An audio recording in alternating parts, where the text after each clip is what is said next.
वंदे मां शारदे। आज हम आपको सिखाने जा रहे हैं कारक के चिन्ह।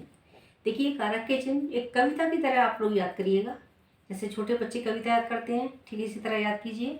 और ये आपके लिए कई जगह सहायक सिद्ध होंगी, जैसे अनुवाद बनाने में और विभक्ति निर्देश में। जब बच्चे गड़बड़ाते हैं, सोचते हैं अरे विभक्ति निर्देश कैसे करें, वो सब भी आप इसके माध्यम से बहुत अच्छी तरह सीख जाएंगे। मैं आपको समझाऊंगी और आप समझते जाइए। देखिए, कारक के चिन्ह, इसमें होता है आपका सबसे पहले विभक्तियों का प्रयोग। ये है आपके विभक्तियों का प्रयोग। विभक्ति कौन सी होती है? प्रथमा से लेकर के संबोधन तक हमारी विभक्तियां कहलाती हैं। सप्तमी तक होती है प्रथमा, द्वितीया, तृतीया, चतुर्थी, पंचमी, षष्ठी, सप्तमी। उसके बाद होता है संबोधन। ठीक है, कुछ लोग उसको अष्टमी विभक्ति भी बोलते हैं, लेकिन ऐसा नहीं है। हम बोल सकते हैं, लेकिन ऐसा वास्तव में है नहीं।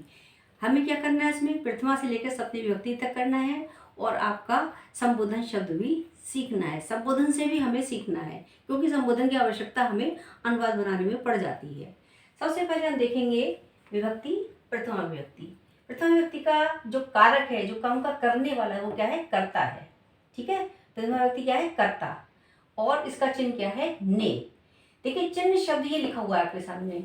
चिन्ह में बहुत बच्चे लिखने में गलती करते हैं। क्या करते हैं? ची, ना और है लिख देते हैं। ची बनाएंगे छोटी की मात्रा लगा करके, आधा न बनाएंगे, है बनाएंगे। वो बिल्कुल गलत है। इसको आप सीखिए, ध्यान रखिए हमेशा। है इसमें जो बना हुआ है का मतलब इसमें है हलंत है, अर्थात ए रहित है। तो फिर आगे क्या करते हैं, हम उसमें ना पूरा बना देते हैं, तो इसका मतलब ये आधा है। तो इसलिए हम आपको इस तरीके से सीख सकते हैं।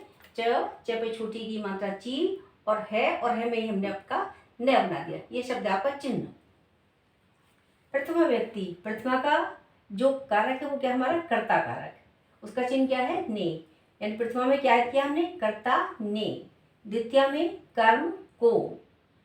तृतीया में करण, करण से सहायतार्थ या के द्वारा। संप्रदान यानी चतुर्थी विभक्ति आपकी। चतुर्थी विभक्ति क्या है? संप्रदान, संप्रदान के लिए। पंचमी है अपादान, अपादान से मतलब होता है से अलग होना। षष्ठी विभक्ति संबंध, का, की, के। सप्तमी विभक्ति अधिकरण, अधिकरण में, पे, पर। अब आया आपका संबोधन। इसका जो कारक है जो है वो भी आपका संबोधन ही है। और इसका चिन्ह क्या है? हे, ओ, अरे। देखिए, अभी तक हमने सीखा जैसे राम ने पढ़ा। राम ने पढ़ा, राम है अपठत। हमने अनुवाद में सिखाया था आपको, राम ने पढ़ा, उसने पढ़ा।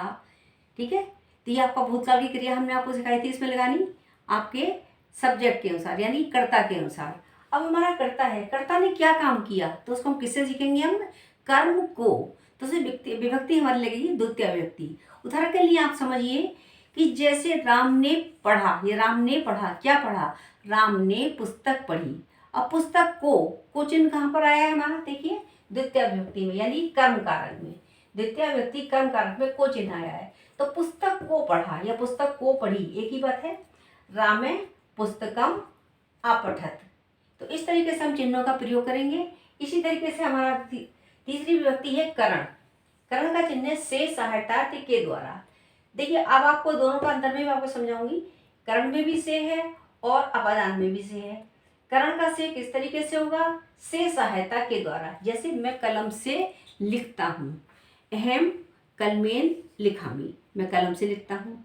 ठीक है, और आगे आपको अपादान में क्या है? अलग होना।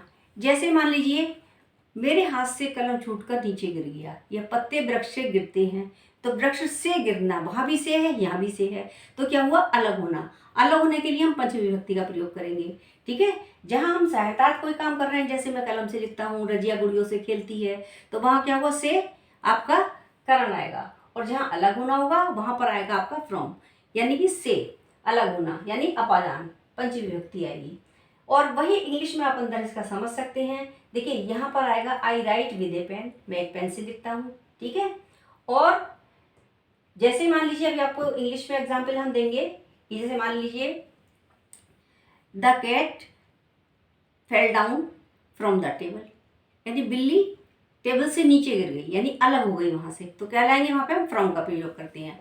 आप विद और फ्रॉम के माध्यम से भी याद कर सकते हैं, और इसके चिन्ह से तो आप करना ही करना है आपको। ठीक है, अब आपकी आई चतुर्थी विभक्ति। चतुर्थी होती है संप्रदान। ठीक है, संप्रदान के लिए। जैसे राम के लिए पुस्तक दो, मेरे लिए भोजन दो, इस तरीके के वाक्य हमारे काय में आते हैं संप्रदान में।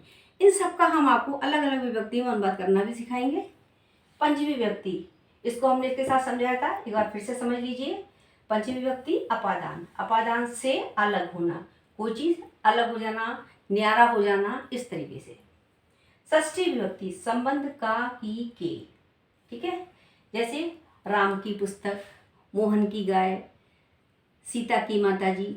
इसको इंग्लिश में हम कैसे याद करते हैं? एपोस्ट्रोफी एस से, ठीक है। जैसे राम की राम्स, मोहन की मोहन्स, ठीक है।